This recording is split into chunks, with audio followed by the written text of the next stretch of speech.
Nah, terus lu mulai karir profesional itu umur berapa? Pertanyaan bagus, gue lupa berapa ya? 15 tahun kayaknya. 15 tahun. Dan SMA. gue langsung dihadapkan sama Erwin Gutawa. Oh, langsung pertama kali langsung sama Egy ya? Gue harus mengimbangi suaranya mereka. Iya. Sedangkan Kalau Kasado kan bisa iya, dikecilin kan. Dari power lo ya. Kalau gue tuh yang bener-bener kalau gue kencang dikit, gituin. Gue pernah punya band. Oke. Di bawah naungan label. Nah, terus ternyata pas dilihat kontrak itu banyak jebakan banget.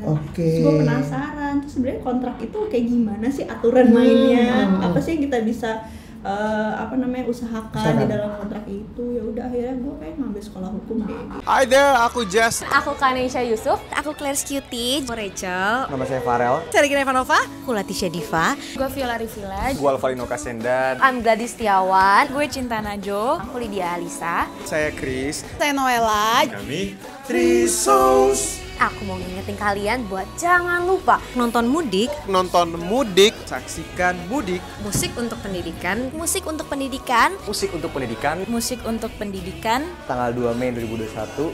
di tanggal 2 Mei 2021. Dan jangan lupa teman-teman berdonasi untuk Hari Pendidikan Nasional. Dan pastikan kalian juga berdonasi untuk Hari Pendidikan Nasional 2021. Dan jangan lupa juga ikutan penggalangan dana untuk Hari Pendidikan Nasional. Dan jangan lupa untuk donasi penggalangan dana untuk Hari Pendidikan Nasional. Saya tunggu. Terima kasih. Thank you. Dadah. Bye-bye. Bye guys. See you soon. Jangan kamu bosan, ayolah semangat, yuk. Seru-seruan bareng Laudek.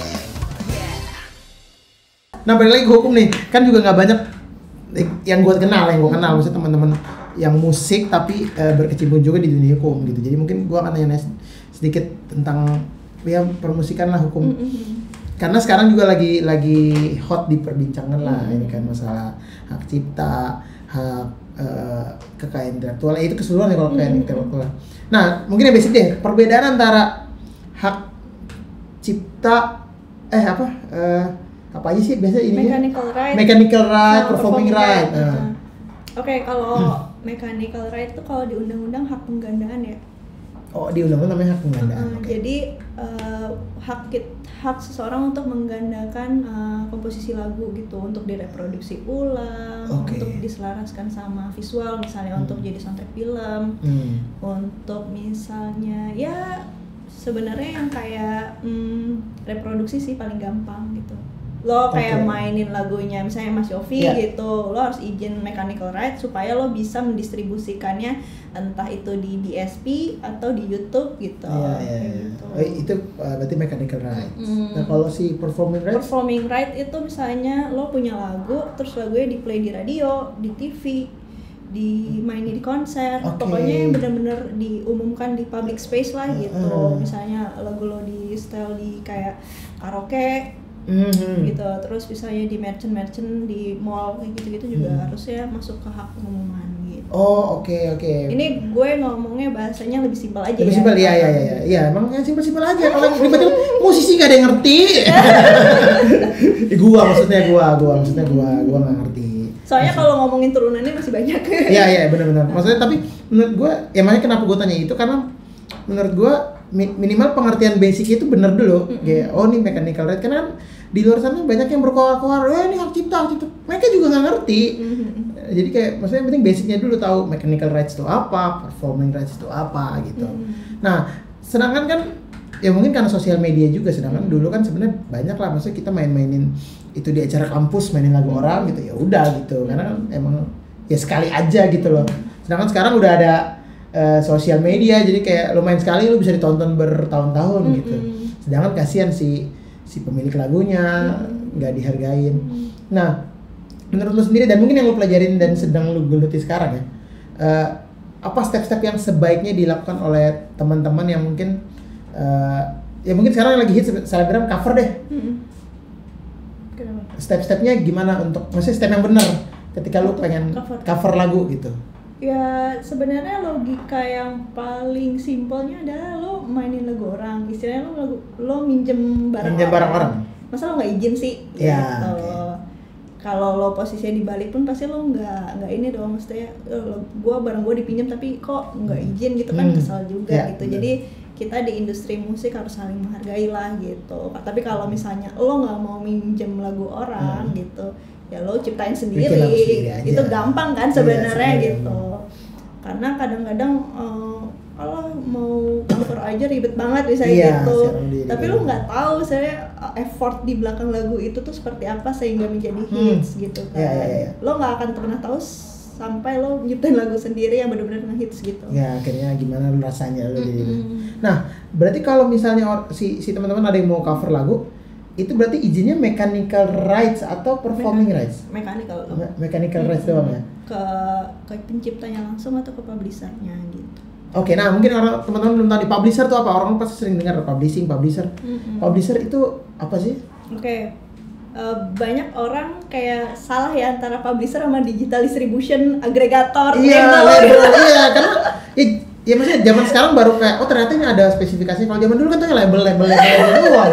Publisher adalah kadang-kadang gini, nanya ke gue gimana sih cara mempublish lagu? Lo mikirnya apa? Publisher atau agregator? Iya kan gitu kan. Makanya gue selalu tanya maksudnya mempublish lagu, apakah yang dimaksud mengelola hak cipta dari lagunya sebagai komposer atau ingin mendistribusikan ke digital platform? Gue tanya gitu. Ternyata agregator yang dibutuhin kayak gitu. Jadi sebenarnya publisher itu fungsinya adalah kayak mengelola hak cipta lagu lo sebagai komposer gitu. Tapi spesifikasinya adalah sebenarnya mechanical rights karena performing right itu udah dihandle sama lembaga manajemen kolektif atau LMK gitu. Apa sih keuntungannya lo ikut publisher? Pertama, sekarang kan era digital udah semakin wild banget ya dalam tanda kutip. Nah itu bisa ditertibkan jika lo bergabung sama publisher, karena publisher tuh kayak punya akses untuk menertibkan yang ada di digital ini gitu. Misalnya kayak di YouTube lagu lo banyak di cover, lo nggak mungkin kan ngesu satu-satu, lo bayar. Ada yang kayak gitu. Lo tinggal sebenarnya sesimpel lo tinggal klaim aja, klaim copyright. Atau kalau lo nggak suka bener-bener, wah ini sih parah banget, dia ada brand dan dia nggak izin sama sekali, take down aja. Dan kalau di take down kan dia yang rugi juga, pasti dia akan nyari ini siapa yang take down, terus udah tinggal dibicarain tentang lisensi yang sebenarnya gitu. Bisa mediasi ya. Gitu. Karena kebanyakan kayak orang-orang tuh kekeh pengen kalau gue masukin publisher nantinya mungkin ada potongan apa segala macam. Cuman kan dengan effort itu lo worth it dong gitu, daripada lo harus lo nggak punya akses juga gitu ke YouTube, lo nggak punya akses ke DSP untuk men-take down itu gitu. Apalagi kan urusan kayak misalnya lagu lo mau dipakai buat film kan sebenarnya ada kontraknya lagi. Lo bisa ngeluarin kontrak lo untuk maksudnya untuk kerja sama orang gitu kan sebenarnya lo nggak bisa ngeluarin sendiri kan gitu, dan itu bisa dihandle sama publisher gitu ya. Jadi itu membantu ya, maksudnya ya tanda kutip kayak kita bayar tukang tagih ya. Ya maksudnya tukang tagih yang preman banget. Maksudnya menagih hak kita dong, nggak apa-apa menagih hak maksudnya. Jadi kayak ya benar sih, itu juga maksud gue ketika lu punya lagu. Dan ya zaman sekarang kan kita emang udah mindset udah harus ke depan ya, nggak kayak dulu. Jadi tetap, karena kasihan tuh, maksudnya musisi-musisi dulu, senior-senior kita kan banyak yang lagunya hits di mana-mana bawain. Gue tanya, Om dapat ini enggak gitu. Karena dia nggak ikut publisher. Karena nggak ikut publisher, jadi kayak kasihan. Maksudnya coba kita balik, coba kita di posisi itu. Itu kan sedih banget kalau kayak gitu. Dari musik ya. Jadi kayak ada animasinya gitu. Aduh, nggak ada. Kayak ada ininya nangisnya gitu. Ada nangis-nangis Bu, Jojo beginian Bu. Jangan ntar gue bayar ini hak intelektual lagi. Ya jadi maksud gue itu bagus banget tuh dari Alsa. Jadi emang ketika punya lagu ya kita harus udah punya kesadaran sendiri untuk mendaftarkan ke publisher.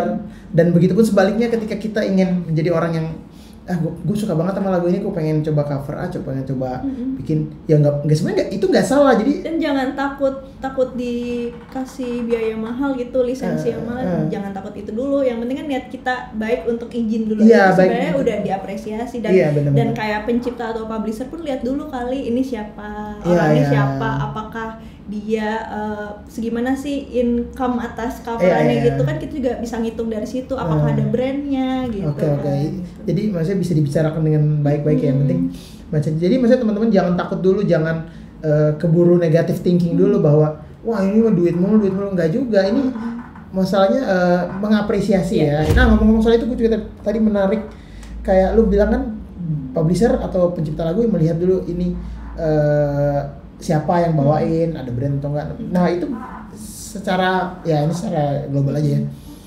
Itu gimana cara menentukan nilainya sih? Apakah ada persentase dari pemasukan atau gimana? Maksudnya bisa ditawar-tawar gitu dong? Sebenarnya kalau ngomongin publisher atau hak penggandaan sih belum ada. Kalau LMK mungkin hak pengumuman udah ada sih tarifnya, ada SK menterinya gitu. Cuman kalau untuk publisher jujur aja belum ada sih. Cuman karena belum ada itu sebenarnya kan jadi lebih fleksibel ya dalam tanda kutip gitu. Maksudnya asal kita ngerti aja sih, tinggal ngomong ini nggak ada brandnya kok, kita benar-benar pure charity misalnya kayak gitu. Apa nih enaknya, apakah misalnya monetizingnya kita bagi atau misalnya atas dari donasinya kita bagi berapa persen, kan itu sebenarnya bisa dibicarain gitu. Atau publisher juga isinya orang juga, manusia juga. Iya, manusia juga benar-benar. Gitu. Iya, nah itu menarik. Soalnya ya gue juga pasti buta nih, jadi kayak gue pikir itu ada persentase. Kalau ada persentasenya kan secara hukum kan ya, dan maksud gue ya gampang, dalam artian ya lu hitung aja lu dapat berapa atau lu ngeluarin budget berapa dari persentase itu sekian kan. Kalau nggak ada kan nih kita kayak tawar-tawar menawar di pasar ya, gitu kan, ini berapa gitu. Tapi ya nggak apa-apa juga, yang penting kan tadi attitude untuk menghargainya ada. Tapi gue nggak tahu kenapa ya, kan gue punya publisher sendiri ya, Backbeat Music itu. Nah emang gue tuh sama partner gue, Mbak Vivi namanya, emang gue berangkat dari memang kepedulian gue aja gitu untuk musisi, untuk komposer gitu, supaya ada yang opsi lain untuk pengelolaan hak cipta itu sendiri gitu kan. Karena gue mempelajari secara psikologis musisi tuh kayak kurang percaya gitu, karena dia ngelihat ini berangkat dari bisnis nih, ntar gue dikibulin nih gitu, ntar gue transparan nih gitu, ntar duit gue diambil misalnya kayak gitu ya. Kalau gue sih, gue pasti akan ngejelasin, kalau nanya Backbeat Music apa sih, gue akan jelasin. Tapi gue bilang dalam akhiran penjelasan gue bilang, lo kalau nggak percaya sama gue jangan, gue gitu. Lu balikin lagi. Gue repot juga ntar, istilahnya lo masukin katalog ke gue, tapi lo negatif thinking terus sama gue kan, gue repot juga ya. Ini duit gue kemana? Iya. Sebesar dulu kan gue juga nggak enak gitu. Pasti kalau misalnya lo belum percaya jangan, tapi kalau misalnya lo percaya sama gue silakan, ayo titipin ke gue, ntar gue coba kelola dengan maksimal gitu. Lo kembalikan lagi ya. Nah karena gue jujur gue nggak berangkat dari bisnis, makanya gue juga nggak enak yang partner gue, sorry ya kalau misalkan kita belum ngasilin apa-apa, gue bilang gitu. Karena kan emang publisher perputarannya nggak cepat ya benar-benar. Cuman emang partner gue juga bilang ke gue bantu lo untuk membantu musisi. Oke. Gue mau bantu musisi, nah dia bantu gue untuk membantu musisi gitu. Nah balik lagi tadi pertanyaannya, lo bilang kan kalau misalnya gue ditanya, gue akan jawab. Yaudah sekarang gue nanya, apa itu Backbeat? Apa sih itu Backbeat Music itu? Itu ada di web ya, ada webnya? Ada webnya sih, cuman memang masih tahap ngelengkapin katalog. Soalnya alhamdulillah sih ya, dari gue ya mungkin bisa dibilang efektif berjalan tuh Desember tahun 2020 lalu. Ya Januari tahun inilah gitu, maksudnya benar-benar baru baru running lah. Baru running. Terus sampai sekarang gue udah punya 350 lebih katalog lagu. Dari 60 komposer. Ih keren. Gitu. Ya gue kaget juga sih gitu kan, karena gue kan bukan yang bener-bener ngejar target gitu, enggak gitu. Cuman kalau orang nanya pasti gue akan jawab, mungkin dari situ ya. Apalagi si Backbeat ini dia kayak nyediain bener-bener WA bisnis yang emang siap buat dikonsultasiin gitu. Mungkin musisi seneng kali ya kayak gitu. Jadi bisa ditanyain kapan aja gitu. Tapi weekend enggak ya? Kan gue diketok sama suami gue. Iya dong, kita harus menghargai tetap privacy. Sabtu Minggu itu adalah hari libur, apalagi yang udah berkeluarga ya, family time. Iya. Ya alhamdulillah tuh udah 300 lebih katalog, 60 komposer, terus sekarang juga udah ada digital distributionnya juga. Jadi gini, digital distribution itu kan gue sebagai istilahnya agregator untuk ngupload lagu si musisi ke digital platform itu. Sebenarnya berangkat dari gue banyak banget nerima pertanyaan, gue punya lagu belum rilis, bisa nggak masuk ke Backbeat? Gue bilang nggak bisa mas, harus rilis dulu karena metadatanya kita harus lengkapin, kayak ada kode ISRC gitu kan. Pokoknya metadatanya harus dilengkapin dulu supaya penghimpunan royalti lo sebagai komposer tuh bisa efektif berjalan di era digital ini gitu kan. Makanya ya kemana ya kalau misalnya mau ngedistribusin, makanya ya udah apa sekalian aja ya gitu. Makanya rata-rata gitu. Gue banyak banget sih dapat komposer yang dari daerah. Karena mereka tuh sebenarnya berpotensi gitu, cuman karena udah kayak ngerasa kecil duluan gitu, nggak pede duluan, jadi gue kayak berusaha memberikan kesempatan yang sama buat teman-teman di daerah juga gitu. Tapi ya gue seneng sih, gue nggak tahu ya, gue tuh kalau menjelaskan sesuatu tentang copyright apa segala macam gitu, gue juga kayak sambil nge-refresh ingatan gue gitu. Terus gue juga jadi tahu fakta di lapangannya tuh problem-problem apa aja yang didapat sama komposer sama musisi gitu. Jadi gue keep up terus gitu terhadap itu gitu. Jadi so far sih Backbeat itu backgroundnya PT ya, tentu PT gitu. Berdua sama temen gue namanya Diana Silviani, dia juga legal backgroundnya. Dia banyak nanganin musisi-musisi, name it lah, kayak Yovie Widianto, Tulus, Yunita dan segala macam. Massive Music juga sama dia gitu kan. Pokoknya dia banyak ngurus musisi-musisi entertainment law, terus juga dia sebenarnya legal corporate juga sih gitu. Jadi gue beruntung banget sih punya partner Mbak Vivi ini gitu. Jadi gue juga banyak belajar dari dia, gue lebih pede untuk bisa ngebangun perusahaan sendiri gitu kan. Terus sekarang bisnis yang berjalan yaitu publisher, pengelolaan hak cipta lagu, sama digital distribution. Gitu. Baru 2 itu. Jadi sekalian ya, maksudnya, tapi itu make sense dan sangat bagus sih menurut gua, karena ya balik lagi kekurangan informasi di Indonesia sama orang Indo kan mostly ya, balik lagi. Dan musisi ya tadi malas kayak ini gue harus ke agregator dulu, nah abis agregator gue harus ke publisher gue harus kemana nih? Kayak ribet-ribet gitu kan, musisi Indonesia begitu ya. Jadi kayak ketika lo buka itu sedikit menjawab atau melegakan sedikit pekerjaan mereka dengan ke satu pintu doang. Jadi mereka tinggal fokus berkarya aja. Benar. Berarti ketika daftarin itu ke lo, ya udah langsung dirilis sekaligus langsung didaftarin dan kalau udah rilis pasti gue akan update katalognya gitu, baik itu secara metadata ke digitalnya atau gue kan juga terintegrasi juga ke LMK, nanti gue bantuin juga untuk update di LMK-nya. Jadi langsung cus.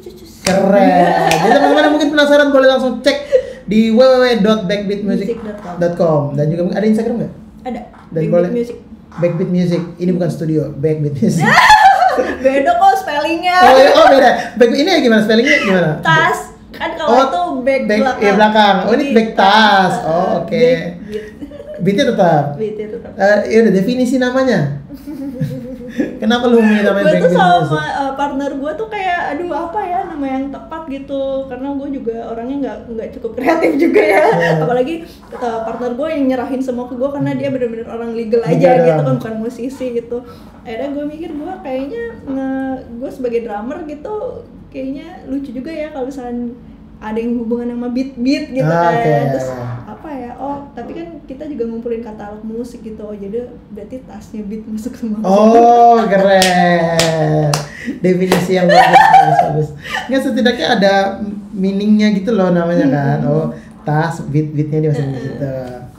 Keren. Jadi namanya Backbeat Music. Jadi teman-teman mungkin yang punya lagu atau ya kan biasanya juga banyak yang nonton kan yang dari daerah. Karena sekarang kan ya begitu sosial media udah ada kan ya seperti mengurangi gap di antara satu Indonesia inilah kalau kita ngomongin Indonesia gitu. Alhamdulillah juga sih, kayak gue nggak nyangka juga ya sampai akhirnya gue dipercaya baru bulan lalu masuk komposer lumayan terkenal ya. Keren. Terika. Terika ya. Masuk Backbeat juga. Keren. Karena kan beliau banyak hits juga, lagunya banyak juga gitu. Terus tiba-tiba ya dia ngelihat kita kan udah berteman lama gitu, terus dia ngeliat, dia percaya sama aku, akhirnya dia kayak udah aku masukin aja ke Backbeat gitu. Keren. Dan Terika Ruslan dari The Groove juga sudah masukin lagu nama. Jadi mungkin teman-teman yang di daerah mungkin di Jakarta juga oke untuk kalau misalnya punya lagu, punya karya, ingin dirilis, ingin diperdengarkan ke kayak ramai, boleh langsung hubungin Backbeat. Dia juga menyediakan apa tadi namanya, digital distribution juga, dan juga publisher juga. Jadi teman-teman boleh cek di situ. Kalau bingung-bingung nanti langsung bisa di DM ya, langsung dijawab pasti ya. Ada nomor ininya juga ada ya? di Instagram sih ada nomor WA-nya. Ada nomor WA-nya, bisa konsultasi di situ. Kami sih lebih sering cek WA-nya sih daripada DM. DM. Oh, oke. Berarti langsung WhatsApp aja ke nomor yang ada di infonya si siapa nih? Backbeat Music. Nah, menarik banget saat, tapi itu gokil sih. Nanti kita ngobrol-ngobrol di belakangnya soal itu. Nah, lanjut nih. Sekarang yang lagi sering banget diperbincangkan di sosial media yaitu peraturan presiden ya. Peraturan pemerintah. Peraturan pemerintah nomor 56 tahun 2021. Nah, itu dari kacamata lo sendiri. Gue belum ngebahas performing rights ya. Sebenarnya itu hubungannya ke performing rights. Oh, oke, udah performing right dulu. Performing right itu hak pengumuman udah ya tadi ya kayaknya. Ya tadi udah kan udah mekanikal sama. Jadi PP 56 ini lebih fokus ke performing right aja. Okay. Jadi jangan dulu kita sampingin dulu ya si mekanikal supaya nggak bingung. Nggak bingung bener. Gitu. Jadi PP 56 ini sebenarnya adalah bahasa simpelnya apa ya? Kayak peraturan yang fokusin lagi undang-undang hak cipta yang udah ada gitu. Karena di undang-undang hak cipta sendiri sebenarnya udah ngejelasin tentang performing right. Nah, ini kayak lebih dikerucutin lagi. Oke, jadi sebenarnya ini undang-undang udah ada. Cuman lebih spesifik ya. Lebih spesifik lagi dan ada kayak perubahan-perubahan sedikit tentang database lagu, tentang proses lisensi penghimpunan royalti performing right-nya sendiri gitu. Jadi kayak lebih dispesifikin lagi di PP 56 ini gitu. Gue tahu karena gue alhamdulillah pernah kerja di WAMI. Jadi gue tahu pas gue baca PP 56, oh ternyata perubahannya ada di sini. Cuman yang tadi gue udah ngobrol sama lo sebelum syuting, sebenarnya highlight dari PP 56 ini agak menyimpang sedikit gitu. Jadi terkesan bahwa adanya penghimpunan dan pendistribusian royalti performing right ini baru ada setelah keluarnya PP 56. Padahal jauh sebelumnya sebenarnya udah diterapin gitu. Cuman teman-teman harus tahu bahwa PP 56 ini sebenarnya lebih fokusnya ke proses database lagu. Biasanya kalau misalnya teman-teman yang udah pernah ngedaftarin lagunya ke LMK pasti udah ngerti bahwa kita kalau misalnya ngedaftarin lagu ya tinggal kirim aja ini lagu ini gitu kan. Kalau sekarang tuh PP 56 ini nanti penerapannya 2 tahun ke depan. Di situ sih tulisannya akan diterapkan 2 tahun ke depan gitu ya. Itu nantinya akan ada proses pencatatan hak cipta dulu. Oh, oke. Gitu. Iya. Karena mereka punya pusat data musik dan atau lagu. Jadi dia pusat database lagu itu terpusat gitu. Yang pegang tuh LMKN gitu. Tadinya kan LMK aja. Banyak, sekarang terpusat di LMKN gitu. Terus proses lisensinya biasanya sebelumnya tuh waktu gue di WAMI ada namanya KP3R. Gue lupa itu browsing aja ya. Kepanjangannya. Pokoknya pelaksana penarikan dan pendistribusian royalti aja. OR-nya royalti. Itu jadi panitia itu yang akan mengkolek gitu dari pelaku bisnis atau penyelenggara acara untuk royalti performing right-nya nanti didistribusin ke komposer gitu kan. Tapi kalau sekarang ada namanya sistem informasi lagu dan atau musik SILM. Nah, SILM itu nanti istilahnya yang akan menggantikan KP3R. Oh, oke. Ya. Sebenarnya yang gue baca ya, kalau misalnya ada kurang mohon maaf ya. Yang gue baca sih ada 2 poin itu gitu yang perlu di-highlight sebenarnya. Bukan yang di-highlight pelaku bisnis sekarang atau lagu gitu. Iya, user harus bayar royalti performing right itu mah udah lama gitu. Dan jangan juga dilebay-lebayin jadi kayak ya udah kalau gitu gue putar lagu barat aja. Iya, pada banyak kayak gitu kan sekarang. Emang kenapa lagu barat gratis emang? Enggak juga. Justru barat lebih strict loh. Iya, justru barat duluan ya. Kita kan ikut terus. Baik. Iya, kita kan ikut terus. Iya, maksudnya itu yang jadi perdebatan lah beberapa minggu belakangan kan, kayak jadinya banyak asumsi di mana-mana gitu, si A asumsi ini. Tapi balik lagi seperti yang gue selalu bilang kayak boleh asumsi, tapi kalau berkor-kor ada ilmunya dulu gitu loh. Ada basicnya nggak lo ngomong itu, kalau emang ngerti oke gitu. Tapi ya gue juga kemarin pas PP 56 diterbitkan banyak sih yang nge-WA gue gitu. Selalu udah baca belum? Terus terus gue pasti komen gue adalah bentar ya gue baca dulu, soalnya gue nggak berani, gue paling takut gitu ngasih informasi yang salah yang gitu. Gue sih emang belum lawyer yang udah disumpah, cuman omongan gue kan nanti kalau misalnya asbun juga gue pertanggungjawaban gue juga gitu kan. Iya benar. Nah kalau dari lu sendiri, menurut lu plus minusnya dengan PP ini PP 56? Pertanyaan bagus. Iya, tapi kacamata lu aja, nggak usah. Kalau gue pertama kali gue baca PP 56 yang ada di pikiran gue, astagfirullah gimana ya, misalnya kan gue banyak megang katalog lagu ya. Jadi komposer gue tuh kalau misalnya mau masuk ke pusat data lagu dan atau musik harus melakukan proses pencatatan dong. Terus pencatatan di daftar umum ciptaan DJKI itu ada biaya PNBP-nya coy. Oh itu ada biayanya. Iya, itu kayak mencatatkan hak cipta tuh ada PNBP-nya kalau nggak salah 400.000 satu lagu. Oke, 400.000 satu lagu. Oh, 400.000 satu lagu. Iya itu sebenarnya jadi kayak concern gue sih gitu. Cuman usut punya usut sih akan diberi keringanan, cuman gue nggak tahu ya gimana. Soalnya ini masih panjang sih, karena kemarin gue dengar Mas Irfan Masif juga ngomong di webinar gitu, dia bilang negara-negara lain tuh butuh 5-10 tahun untuk bisa ini. Lu nonton juga? Nonton. Iya, untuk bisa ngebangun pusat data lagu ini gitu. Terus di PP 56 cuma 2 tahun kayaknya nggak mungkin ya gitu. Cuman kita lihat aja lah gitu. Dengan kita yang gede, maksudnya negaranya gede dan mindsetnya keras ya. Yang agak susah diatur, nah itu agak susah juga sih. Karena ini maksud gue emang merubah kebiasaan juga kan, merubah kebiasaan, merubah mindset yang nggak segampang itu gitu. Nah terus apa lagi? Itu negatifnya, maksudnya ya kurang lebih minusnya ya. Positifnya adalah jadi terpusat itu sebenarnya bikin kita jadi mudah untuk mencari tahu ya. Mestinya selama ini lo mungkin udah sering kali ngurus perizinan lagu gitu kan. Lo kayak aduh kok nggak bisa satu pintu aja sih gitu. Cuman dengan adanya Silom ini kan hopefully kan bisa jadi satu pintu kan gitu. Lo bisa tinggal nyari gitu. Udah. Nah, sebenarnya gue ada lagi yang pengen gue sampein sih adalah pas gue tuh ngebaca komentar-komentar orang di sosmed gitu ya, gue suka ketawa sendiri ya. Jadi orang-orang tuh jadi kayak jadi gue kalau mau nge-cover lagu ini gue harus bayar terus jadi sebenarnya orang pemahaman fondasi utamanya dari si PP 56 ini sebenarnya belum ngerti, belum terlalu paham juga gitu kan. Nggak ada hubungan sama cover, lagi pula ini kan soal pelaku bisnis, penyelenggara acara untuk membayar royalti kan, bukan lo sebagai musisi gitu. Jadi chill aja, chill. Sorry gua ralat, mereka bukan belum paham, nggak paham. Itu beda loh. Kalau belum ada paham dikit. Ini nggak paham.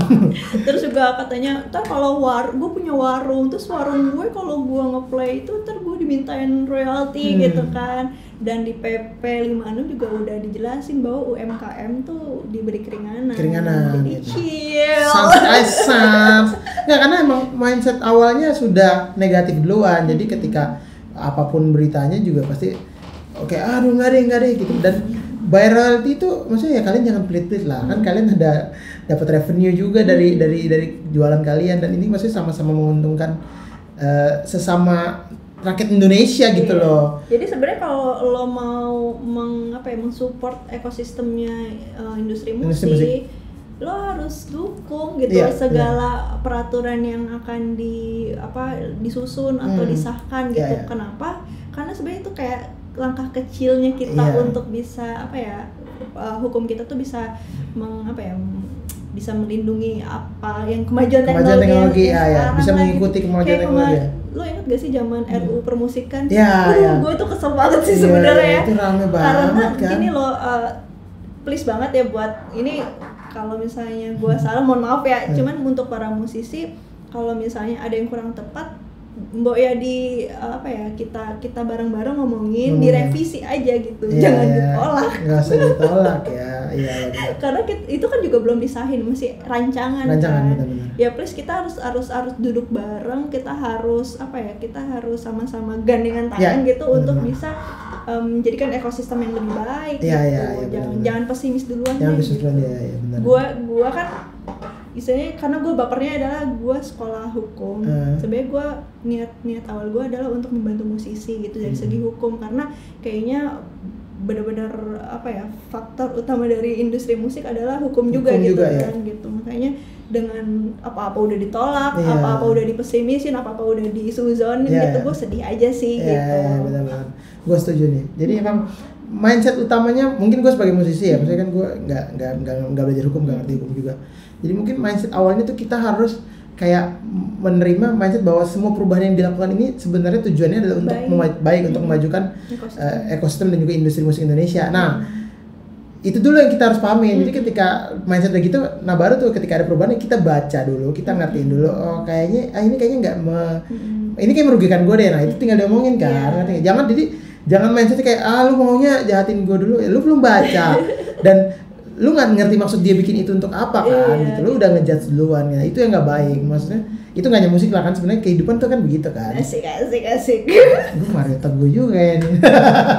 Maksudnya tapi emang semua Teguh. Aduh. Itu kan semua kehidupan kayak gitu. Nah, mungkin kalau spesifik yang lagi kita bahas sekarang ya bermusik juga begitu. Oke lah kita cinta dengan musiknya, gue cinta dengan musiknya. Cuman kan tetap ada ekosistem yang harus dijalanin gitu. Dan di Indonesia kan emang ya struggle-nya lagi kayak gini.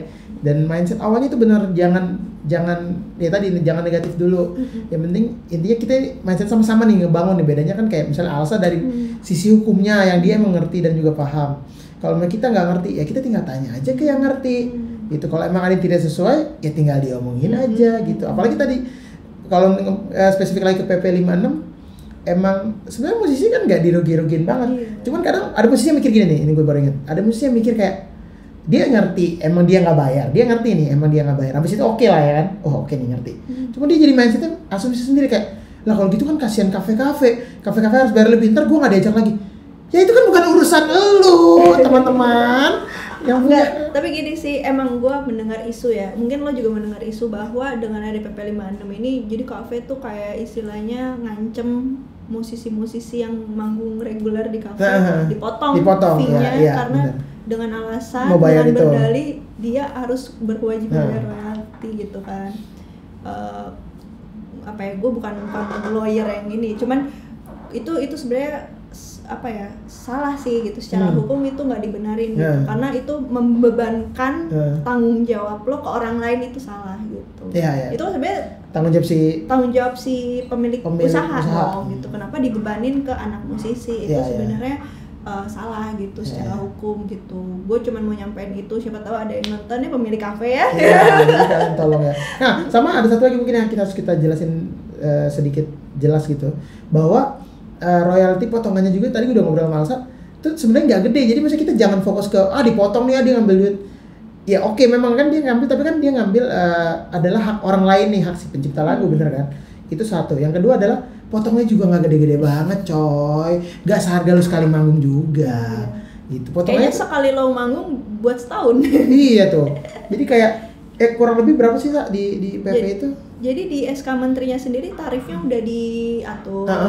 Kayak misalnya kafe per kursi. Terus kalau misalnya hotel per kamar gitu. Per kamar persenan presentasi ya? Ada biayanya. Oh, langsung biayanya. Kayak merchant dia per meter persegi gitu. Dan itu dibayar hanya setahun sekali. Terserah mungkin pelaku usaha wajib untuk ngelis playlist dia apa aja, tapi itu tidak menjadi pengkalian antara royaltinya gitu.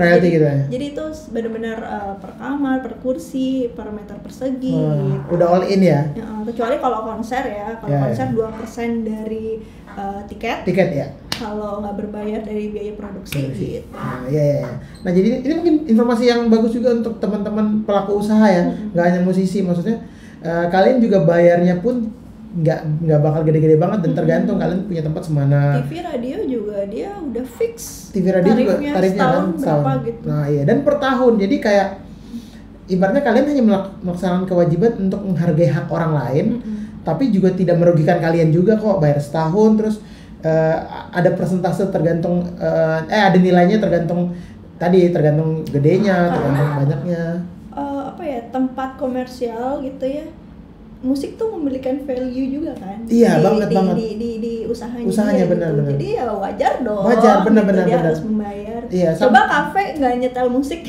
Iya, orang makan krik, orang nonton YouTube makan. Terus orang belanja nggak ada musik, krik juga Iya, kan, iya, kayak benar. kuburan dong. Iya benar. Nah, iya benar. Itu sebenarnya mindsetnya tinggal dibalik atau dipindah aja kayak semacam kayak misalnya gue jualan daging, ya gue harus ada modal buat beli daging kan, gitu biar bisa gue jualan daging ya? Enggak, misalnya gue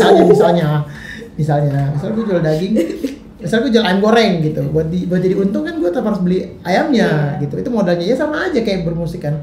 Lu setelah musik juga lu kan dapat keuntungan sedikit banyak dari. Dan musisi modalnya apa coba? Karya sih. Dan musisi modalnya karya. Kalau kita nggak ada lagu, kita mau main lagu apa? Iya benar. Mainin apa? Benar, kita butuh karya. Dan kalau bikin karya nggak murah nih. Bercanda. Maksudnya ya tetap ada nilai yang dikeluarkan juga oleh musisi. Jadi kita harus sama-sama menghargai. Ini juga buat teman-teman yang mungkin nggak musisi tapi pelaku usaha, ya kita sama-sama menghargai lah, kan kita sama-sama rakyat Indonesia kan harus saling mendukung, saling mensupport gitu loh. Kita juga mensupport kalian tempat usahanya juga kan dengan memberikan penampilan musik, dengan memberikan kadang kita juga gitu. Value. Kadang juga musisi-musisi yang main musik di situ nongkrong jajan juga coy.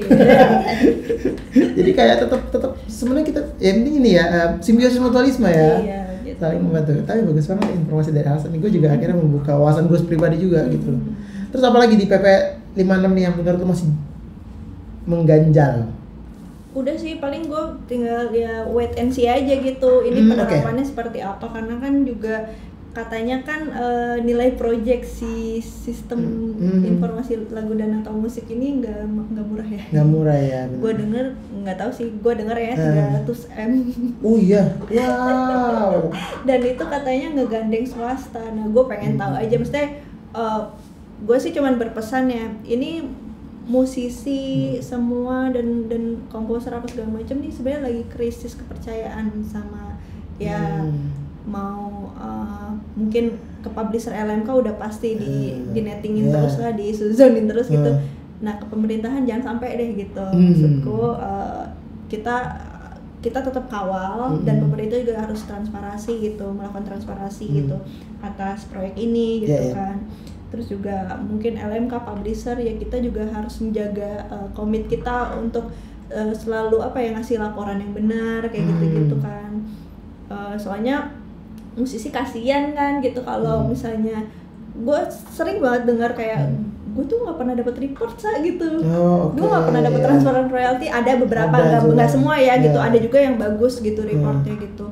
Nah kayak gitu-gitu kan sebenarnya oknum aja, cuman bisa merusak image keseluruhan publisher, bisa merusak image keseluruhan LMK gitu kan. Mungkin LMKN juga jadi kena imbasnya karena LMKN juga sebenarnya mengawasi LMK gitu kan. Jadi buat gue ya sama-sama enak aja lah gitu. Jadi dari kitanya harus transparan, dari musisinya juga pelan-pelan harus membangun kepercayaan. Kalau sampai misalnya udah enough banget gitu, udah nggak percaya banget, silakan diaudit. Sebenarnya kita bisa audit, kita bisa minta audit gitu, kayak gitu. Jadi sebenarnya tinggal ini sih ekosistem ini sebenarnya bisa kok diperbaiki gitu. Kita harus optimis aja gitu. Ya, benar. Harus optimis dan ya udah kita siap menerima perubahan. Siap menerima itu yang susah. Keren banget tuh, Sa. Gila, tadi ngomongin hukum, mungkin gue mau tanya ini, harapan lo atau mungkin apa yang pengen lo capai lagi di musik ya, di musik. Pengen punya anak gue. Anak lu pengen main musik nggak sih? Anak lu pengen bikin ini ya, prodigi gitu ya, yang 3 tahun udah. Suami gue langsung gebrak. Tadi langsung salto. Aduh, harapan gue apa ya? Gue ya itu kan tadi gue banyak cerita ya. Gue sebenarnya agak bertapak di banyak sisi ya. Gue sebagai musisi, gue juga ada kaki di FESMI, gue ada tanggung jawab sebagai orang yang ngerti hukum, gue juga ada publisher gitu kan. Gue sebenarnya lebih secara wide aja sih gitu. Gue mau ngelihat industri musik di Indonesia nih semakin ekosistemnya semakin baik gitu. Kayak dulu Bung Glenn sebelum meninggal kan kita sama-sama di FESMI gitu kan. Bung Glenn tuh orang yang paling optimis, paling positif tentang semangat dia untuk memperbaiki ekosistem musik gitu. Dia kayak ngelakuin hal apa aja supaya musik di Indonesia tuh semakin maju lah kayak gitu. Nah gue belajar sama beliau juga gitu. Gue gue dengan seluruh tenaga gue apa aja deh gue akan kasih gitu supaya industri musik di Indonesia semakin baik gitu. Iya benar itu keren banget sih. Segitu. Keren. Emang kalau udah S2 beda bahasanya coy, emang ilmu. Semoga nggak terlalu berat ya. Gue udah memilah-milah bahasa gitu. Udah yang segampang mungkin biar bisa dicerna oleh teman-teman semuanya.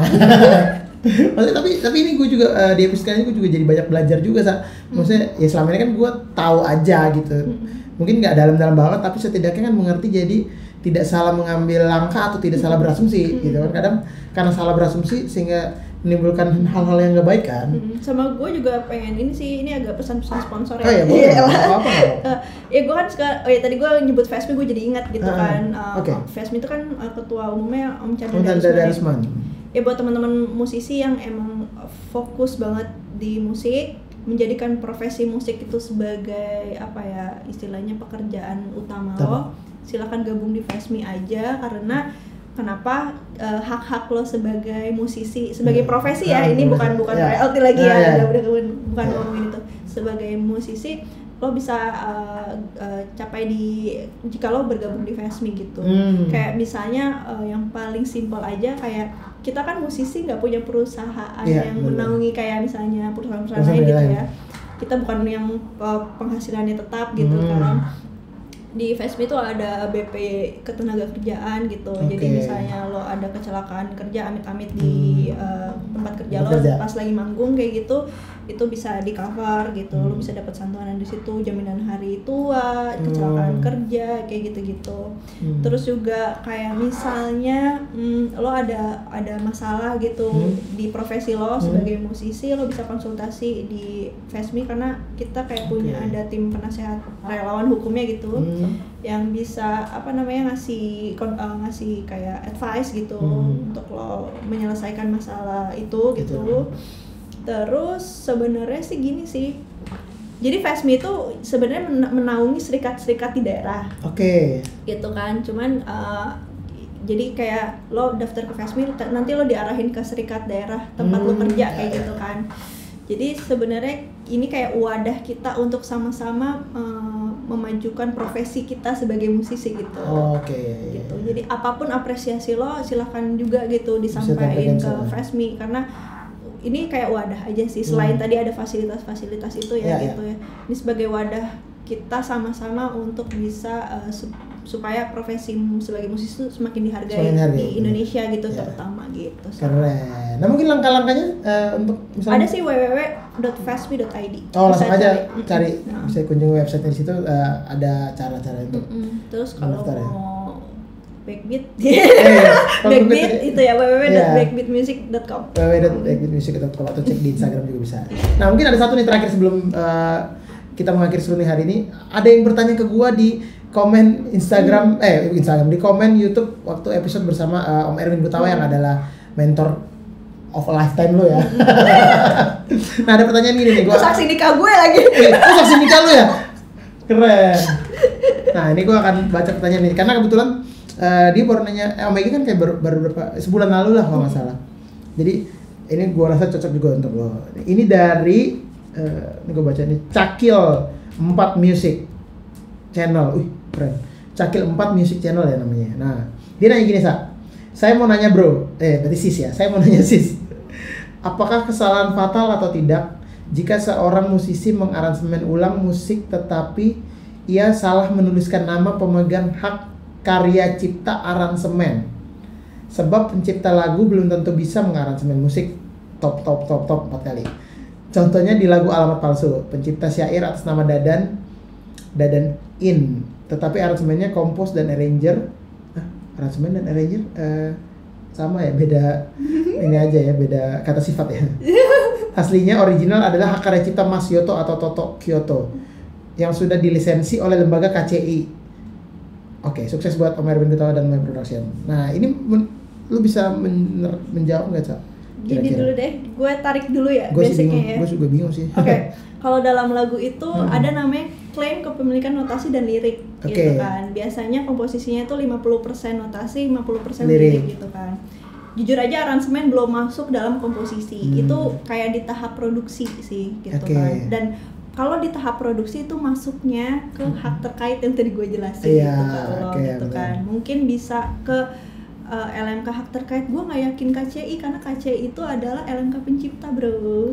Gitu. Mungkin kalau misalnya aransemen bisa di dalam lingkup produksi itu bisa merapatnya ke LMK hak terkait gitu.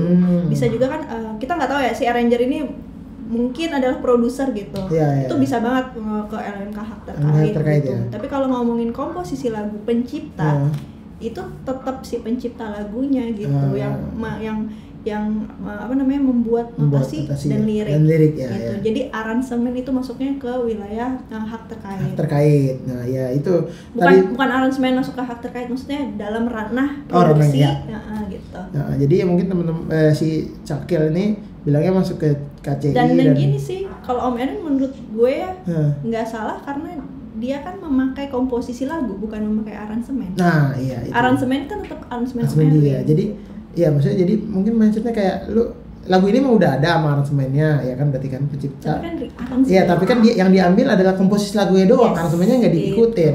Kecuali master rekamannya sama Om Erin dipakai. Iya benar, sama tuh diambil mungkin perkusi diambil nggak mungkin ya. Piano-pianonya nggak mungkin dong. Gitu. Jadi kayak gitu ya buat Cakil, semoga ini bisa menjawab pertanyaan kamu yang di komen kemarin. Dikasih hadiah apa dia? Nanti si Cakil bakal ngirim ya, nanti kita kasih alamat Alsa, tolong dikirimin. Kayaknya langsung nyari tahu ke WA Backbeat. Oh iya, langsung ke Backbeat aja. Ya, langsung ke Backbeat aja, mungkin ada bisa konsultasi kan di Backbeat. Bisa. Ya, kita nanti dikirimin takjil ya sama si Cakil tadi. Gitu. Ya ampun. Oke, Sa, thank you banget nih. Sama-sama. Mungkin terakhir banget sebelum mengakhiri ini, gue juga suka nanya ini ke teman-teman gue. Mungkin saran dan tips-tips lo untuk ke teman-teman yang mungkin baru mau masuk dunia musik, baru mulai atau mungkin masih sekolah tapi udah kayak lu dulu gitu, udah gue pengen jadi musisi. Mungkin tips-tips dan saran buat teman-teman yang mungkin baru mau mulai berkarir di dunia musik. Oke. Berat nih ya, kayak simple tapi ternyata kompleks juga ya. Soalnya gue bisa menjawab dari segala sisi. Iya, kan lu pinter. Bukan masalah itu ya. Apakah dari takut profesinya nggak dianggap ya kan? Iya. Apakah ini dari sisi gimana kita cara berkarya gitu ini kan? Ini hukum banget tuh. Lihatnya dari segala sisi kan biar gak jebol. Aduh, tapi gini aja deh. Simpelnya adalah musik itu di Indonesia sekarang sih menurut gue ya pribadi semakin maju banget gitu kan. Banyak banget permunculan komposer, musisi gitu kan, karena era teknologinya juga udah semakin maju. Terus cara berproduksi semakin mudah.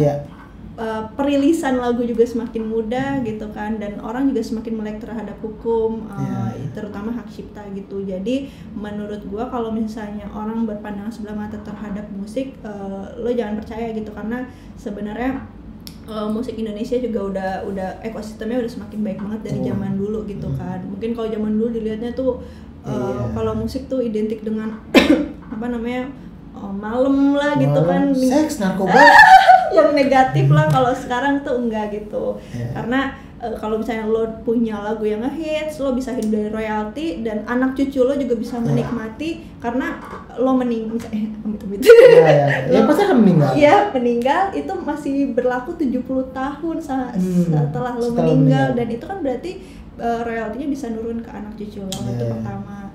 Yang kedua adalah yaitu karena dulu kan mungkin rekaman pakai pita gitu, sekarang udah tinggal DAW, sound card 2 channel juga udah bisa gitu kan, tambah mic gitu. Jadi maksud lo jangan takut lah untuk mencoba mengeksplor kayak gitu-gitu. Jadi pokoknya kalau misalnya ada lagu boleh langsung didistribuin di Backbeat, boleh pesan-pesan sponsor. Terus kalau mau dikelola ciptanya bisa masuk lagi ke Backbeat lagi, kemudian kalau mau konsultasi silahkan ke Backbeat lagi. 3B, Backbeat dan Backbeat. Itu pokoknya semangat deh gitu, percaya aja gitu kalau misalnya lo emang komit di musik gitu, insya Allah sih gitu. Amin. Jadi mungkin buat teman-teman yang masih ragu ataupun masih berpikir untuk masuk dunia musik, bisa tadi dengerin tips dan saran dari Alsa. Keren. Alsa, thank you banget sudah ngobrol-ngobrol, memberikan wawasan-wawasan baru juga buat kita dan juga buat teman-teman di rumah dan juga buat gue pribadi, itu semoga bisa menjadi masukan dan semoga ekosistem di musik Indonesia bisa lebih baik lagi ya. Amin. Sukses terus buat lo. Mungkin teman-teman yang masih penasaran ataupun masih ada bingung atau apa, boleh cek Instagramnya dia @Jan_Pialsa. Jan PHIALSA. Double N. Enggak. Jan doang ya? Jan Dian Sastro ya. Iya, tadi jangan cari Dian Sastro karena dia bukan Dian Sastro. Jadi teman-teman mungkin penasaran bisa langsung cek. Ini curiga jadi judulnya deh. Enggak. Boleh cek di Instagram Alsa. Mungkin yang mau tahu Moe Production itu apa yang sudah dikerjakan oleh Moe Production juga boleh cek Instagramnya nanti di sini. Sukses lo deh. Terima kasih banyak Sa. Oke teman-teman, sampai ketemu lagi di episode lainnya. Mungkin yang mau penasaran dengan bintang tamu gue yang lain boleh cek di di YouTube gue yang lain, di episode teman-teman yang lain. Semoga bisa menginspirasi kalian, memberikan kalian wawasan yang baru juga, dan memberikan gambaran ternyata dunia musik itu tidak sempit yang kalian pikir, atau mungkin nggak kayak dulu ya. Sekarang udah saking luasnya, jadi kalian tetap harus melihat tuh kayak gimana sih sekarang gitu perkembangannya. Terima kasih teman-teman, tetap sehat-sehat selalu. Jangan lupa untuk melakukan protokol kesehatan, laksanakan 3M biar kita segera berakhir dari pandemi ini. Amin. Dan bisa ketemu lagi di panggung-panggung lainnya. Amin. Oke teman-teman, sampai ketemu lagi di Serundeng, seru-seruan bareng Laude.